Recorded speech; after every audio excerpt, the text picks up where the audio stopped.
ọmọ iléèwé kan rèé tí ń ti iléèwé bọ̀ tí obìnrin kan tí máa ń fọ̀rọ̀ wá àwọn èèyàn lẹ́nu wò lórí títì ló bá gbé máìkì fún pé sọ lè kọ orin Kiss Daniel ọmọ ní kí a lóde kíni eégún mi ń ṣe tí ó léwọn ò lè fàárọ̀ jó náà bá gbé headphone fún ọmọ létí lọmọ àmọ́ ń bọ̀ àfi bí ẹni pé òun àti Kiss Daniel jọ kọrin ọ̀hún ni ẹ̀gbọ́n bọ́mọ òun ṣe ń fọ́ tó ń tu pitú táwọn ẹgbẹ́ rẹ̀ ń wò pé ti ẹ̀dẹ́rẹ́ ti ń bẹ lẹ́yìn rẹ̀ ti ń wò pé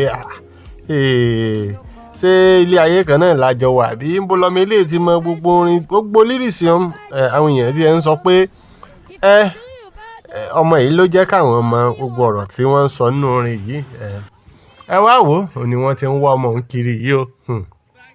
Kiss Daniel ní pé wọ́n rè bọ́ òun wá ọmọ òun wá òun lẹ̀ ń wò yìí wọ́n ti rí ibi tí ń gbé inú slọ́ọ̀mù lòun àtàwọn òbí rẹ̀ ń gbé ilé tí wọ́n ti kọ́ this is not for sale ẹ mọ̀ ọ̀rọ̀ àwọn ilé báyìí ládùúgbò ọmọ ní fẹ̀yìn ìyá rẹ̀ nira ń wò yìí pé mọ́ mi mo kórìíre bá yín lénìí ìyá ń wò pé ẹ wo àwọn ará àdúgbò ẹ wò ọmọ kan bíi ìgbà téèyàn bá ń ṣe ẹni ọ̀tẹ̀ra mọ́ ìgbà tọ́mọ yìí ti ń gbé tí ń fi etí yá gbogbo àwọn orin yìí kiri lẹ́gbẹ̀ẹ́ títì èèyàn mọ̀ pé ó lè tó wá di nǹkan báyìí ọlọ́run kò gbé oríire kàn wá wọ́n yìí ń wá ọmọ yìí ọlọ́run ló mọ tí wọ́n fún Kiss Daniel ní òun gan fẹ́ rí fúnra òun kó ń fún lẹ́bùn lẹ́ńwò yìí I want to meet her find her for me have a gift wọ́n ti wá rí báyìí ọlọ́run ló mọ tí wọ́n fún ẹ gbádùn tí ọmọ ń kọ káàkiri ọlọ́run ó ṣàánú yóò bá report. So don't hide like this.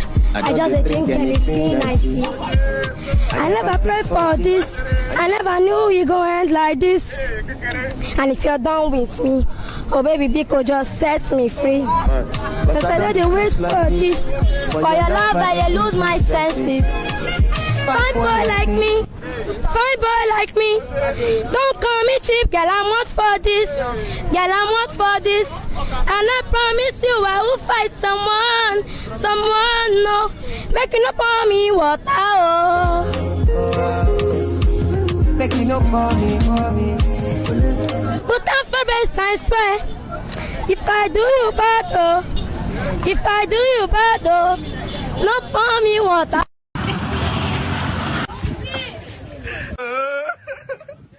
Star girl. Star girl.